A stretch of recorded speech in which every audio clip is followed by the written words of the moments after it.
So you just got your brand new Nintendo Switch 2 and you're very excited. It's a pretty cool device right out of the box, but there's some simple things you can do to get the most out of your new purchase. Sure, there's a bunch of accessories you can buy, but there's also a lot you can do with some stuff that you might already have. Or even just some simple tricks to make your Switch 2 experience just a little bit better. When setting up your brand new Switch 2, just use all of the cables that came in the box. The Switch 2 has USB-C ports and the dock has an HDMI port, but not all USB cables and HDMI cables are the same. Resist the urge to plug in whatever you have set up at your TV already. You want at least a high-speed HDMI cable, and you'll want a USB-C cable that's capable of at least 25 watts if you're charging in portable mode. Even the official Nintendo charger doesn't pull more than 25 watts as far as I can tell, even though it's rated for 60. If you're not sure if your cables are capable of that, just use what's in the box. You could probably also get away with using any power delivery compliant USB chargers or battery power banks. You might see it written as USB PD. These should be fine. I would shoot for one that's 45 or 65 watts or more, just to give you some wiggle room. Whatever you do, don't plug in any third-party chargers into the dock of the Nintendo Switch 2. This is what caused a lot of weird power delivery issues and some failures on the Switch 1. I've also noticed that the Switch barely charges at all when it's in the dock and on. It charges just very slowly. So if you want to charge it, put it in sleep mode. It dramatically increases the charging speed. If you really want to play it and charge it at the same time, do that in portable mode. It'll be a lot faster for some reason.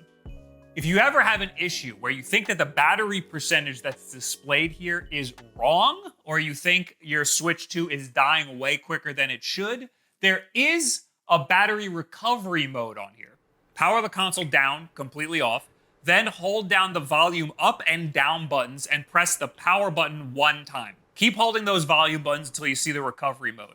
When you restart it from here, it should reset that battery level indicator. You should be getting around 2 hours in a high-intensity game like Mario Kart World or Cyberpunk, which is okay battery life. I'm bringing this up because chances are your Switch is probably operating as normal and you probably don't even need the battery recovery mode. Only do that if you think that there's a real problem. Don't just do it because you think the battery life sucks. This upgraded Switch demands faster storage. Your old micro SD card will not cut it. You need a new micro SD Express card. Those are a little more expensive and there's less storage capacity available on those. But they are much faster and newer games require that speed. Now, in my last video, I said that your old micro SD regular might work with Switch 1 games. This is wrong. You can't use a regular micro SD card on the Switch 2 at all. If you plug a regular micro SD card into the Switch 2, it'll yell at you. All you can do is use a regular micro SD card to view your photos and videos. That's it. So if you want to upgrade past the 128 gigabytes of internal storage, you'll need a micro SD Express card. I'll say that a million times and I'm sure somebody will still get the wrong thing. You can, of course, just not get a micro SD Express card at all. This thing has 128 gigabytes of internal storage, and that should last you a little bit. And maybe by the time that fills up, the price will go down on these micro SD Express cards. This SanDisk one that I got is $70 for just 256 gigabytes, which is kind of a lot. Normally, I would advise against getting console-branded cards like these official Nintendo ones. Usually they're the same and you're just paying for a premium brand name. But in this case, that Nintendo one is cheaper for some reason. I'm not really sure why. Maybe it's a slower speed, but that shouldn't really matter because it's made specifically for the Switch 2. I'm sure that the micro SD Express slot in here is probably capped at a certain data level, and that card is probably the perfect fit. I would just avoid the store-branded cards like Amazon, Micro Center, GameStop, or On, whatever On is. Stick with like SanDisk, Samsung, or Lexar. Those should all be totally fine. The next tip isn't really a tip, it's more of a little trick. There is no web browser on the Nintendo Switch 2, but there's a little hidden one you can get to with a little bit of tomfoolery. Go to your network settings and select your Wi-Fi network. I use my router's secondary Wi-Fi network, so I always have something to go to if I want to get into the web browser. Press A on the network you want to do this to, then go down to change settings. Now scroll down to DNS settings, change that to manual. Type all of this into the primary DNS field. Then when you hit save, it should allow you to go to any website you want, like factor75.com. See, I told you this was a trick. I tricked you into watching a sponsorship. Oh, you got a computer? Does it do sandwiches? Go to sandwiches. I'm getting into the sponsorship right now. Could you? Yeah, whatever. Move over. Stop! See, so this guy takes his lunch and he scans it every day and puts it on his Tumblr. Tumblr? People still use Tumblr? Nope, he hasn't posted since 2015. I check it every day to see if anything happened. Oh, aged Gouda on pumpernickel. Nope, that's the same one it's been for 10 years. All right, give me the switch. I'm not done yet. Factor is a meal delivery service with meals that are ready to go in just 2 minutes. So all that you have to do is heat it and enjoy. It's chef-curated, dietitian-approved meals delivered right to your door. And they've even got smoothies and juices. I'm telling you, it's like orange. Can I please have the switch back? Look, if you scroll back far enough, there's more crumbs. Who cares about crumbs? Oh, wait, look, there's a crumb. Wow, oh my God. See what I'm saying? I like having Factor because it's a quick and reliable, healthy meal to have around without having to resort to eating trash. And you can try it for yourself by going to factor75.com or click the link in the description below and use code 50. Ya hungry? To get 50% off of your first Factor box and free shipping. That's code 50. Ya hungry? To get 50% off your first Factor box and free shipping. Wow. I haven't been having Factor this whole time. This is like awesome. I think I gotta use your scanner real quick. Okay. Hey, there's a birth certificate in there. Is that important? I'll just put it back in there. The Switch 2 comes with 2 controllers on it already, but when I'm playing in docked mode, I like something a little more traditional. The new Pro Controller 2 is new and improved, and I think it is way better than the original. It's got better feeling thumbsticks and a much less sensitive D-pad. No more issues with diagonal inputs. There's also back paddles and a headphone jack on the bottom. Those last two, probably features that I'll never use. If you already have a Pro Controller from your original Nintendo Switch, those will still work. It just will not wake your Switch 2 from sleep. You'll just have to peel yourself off the couch and press that top power button yourself. Most third-party Switch 1 controllers will also work on the Switch 2, which is a relief, because I have a couple. But not all third-party controllers will work. 8BitDo makes some of the best third-party controllers, but their Switch 1 controllers require a firmware update. And currently, not all of their Switch 1 controllers are supported by that firmware update.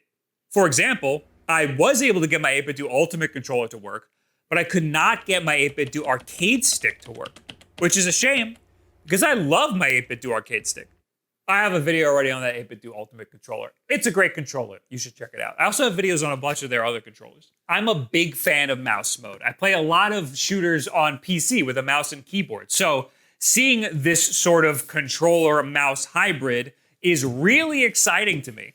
Unfortunately, there really aren't that many shooters or any games that take advantage of mouse mode in a really cool way. There is Cyberpunk, and there's also Fortnite. And Fortnite's a free game, so you might as well check that out. Try a round of Zero Build with a mouse mode or something. It's honestly pretty sick. It's Peter Griffin. If you're gonna use mouse mode at all, I definitely recommend using wrist straps on the Joy-Con, the ones that come included. They go in from the bottom, and they are also reversible. You can put them on the wrong colors and nothing will happen. And to get them off, you just press the button, pops it right off. Mouse mode will work without them, but they work way better with the wrist straps on, because the wrist straps have these wide mouse skates attached to the bottom. So the Joy-Con slides a lot better, and they stand up on their own better with this wider base on the bottom. Of course, getting a 3D printed mouse attachment would be ideal. This is one that my buddy Layershift is currently working on. I'm sure many like this will appear on Thingiverse or even on Etsy in the near future. One of the issues with playing in mouse mode on the Nintendo Switch is that the controls mostly stay the same, which is fine for most things. But when you're playing shooters on a Nintendo Switch or any other controller, usually shoot is the trigger buttons. In this case, it's ZR. But when you're playing in mouse mode, that's right click. So that does feel a little weird sometimes.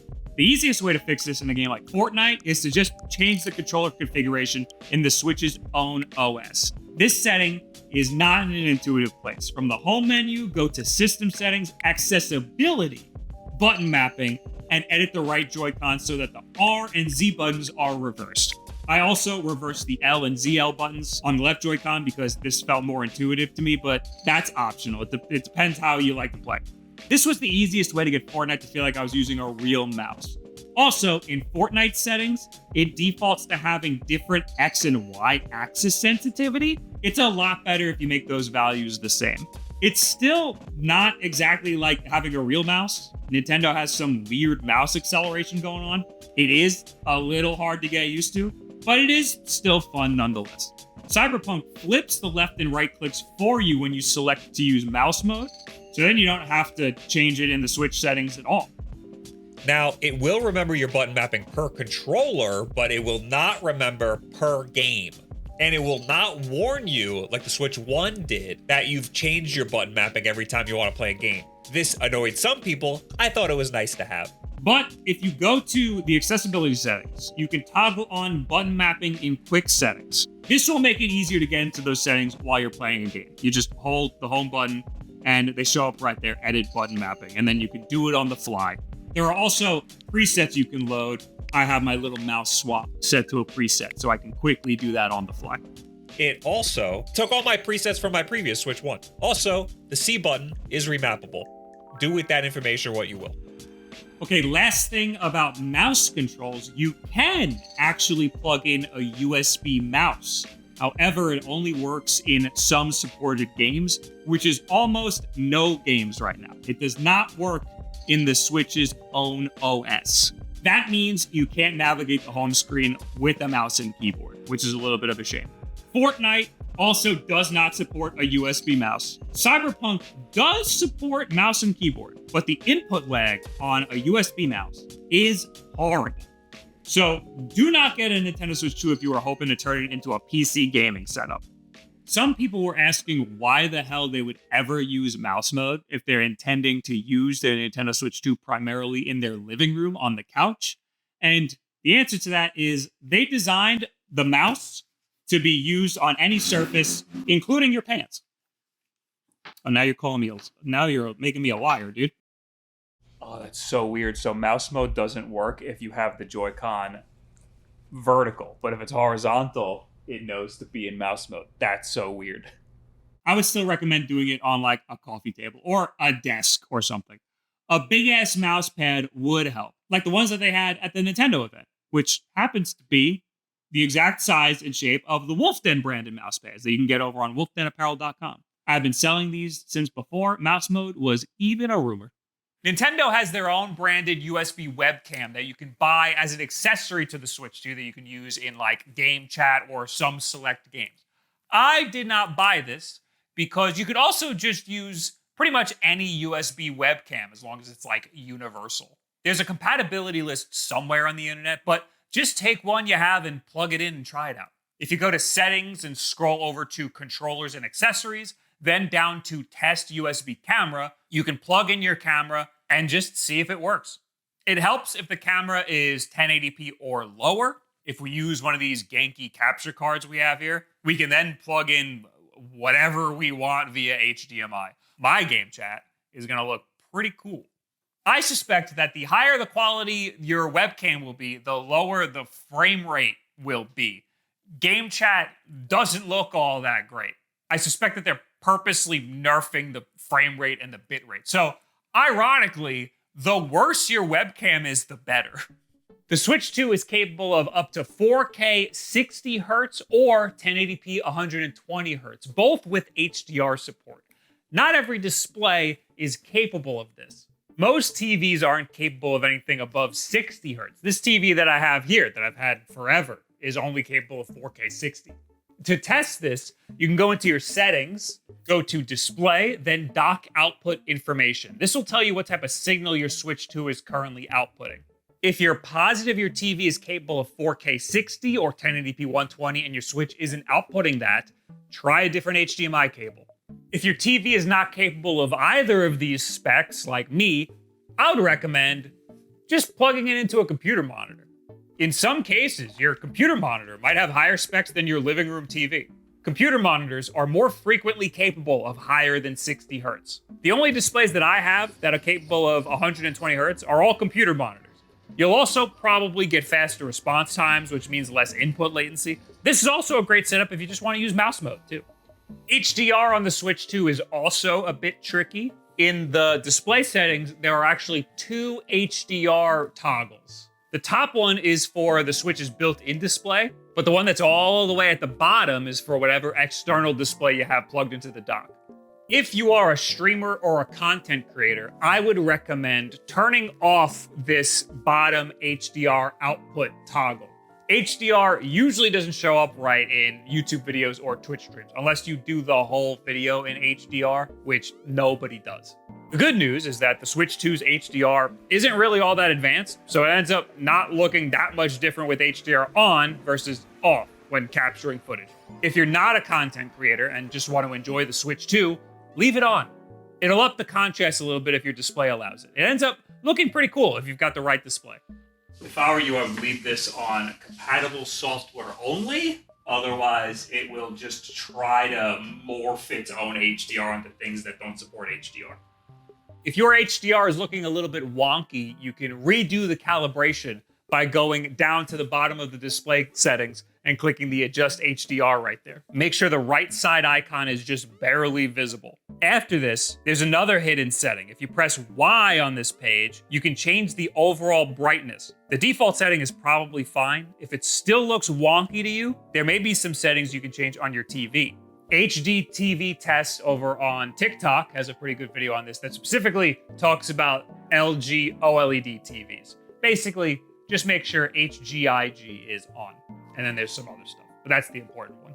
The built-in display on the Switch 2 gives you the perfect 1080p 120 HDR experience. If you're worried about missing out on 120 frames per second gameplay, don't worry about that either. Almost nothing supports it. Wait for Metroid or a few more games to come out that support it till you get a new TV. Or ask for a computer monitor for Christmas, I guess. The Switch 2 is capable of Wi-Fi 6. That's a step up from the Switch 1's Wi-Fi 5. This should be a theoretical 40% increase in network speed. But more importantly than that, Wi-Fi 6 is just better at handling a bunch of devices on one network at a time. So you shouldn't have to worry about downloading all of your hentai games while your parents are trying to download all of their hentai games. The best speeds you can get are just from hardwiring your Switch 2 with an Ethernet cable. Make sure it's Cat5e or higher. That cable can just go right into the back of the dock. If hardwiring isn't possible, Wi-Fi is probably fine. There's some things you can do to reduce Wi-Fi interference, like try to clear a path between your Switch 2 and your Wi-Fi router. Make sure there's no old cordless phones or baby monitors or microwave ovens, things that could interfere with the frequency, or other things like concrete walls or floors or even heated floors. Those coils can cause interference. These same principles apply to Joy-Con or other controller connections that operate on a similar frequency. Finally, you could put the Joy-Con upside down. Look at that. So if even just one thing in this video helped you out at all, leave a like down there. That would be great. And if you liked this video, I got 1.6 thousand more just like it. This video was actually an homage to a video that I posted right after the Switch 1 came out. That is the most popular video on the channel right now. That was before I started taking finasteride and before this channel had 1 million subs. Yeah, we still don't have 1 million subs, but we didn't then either. What do you guys think? Is there any little tip that I left out? Leave it in the comments below. At me on Twitter, any and all of this other social media garbage.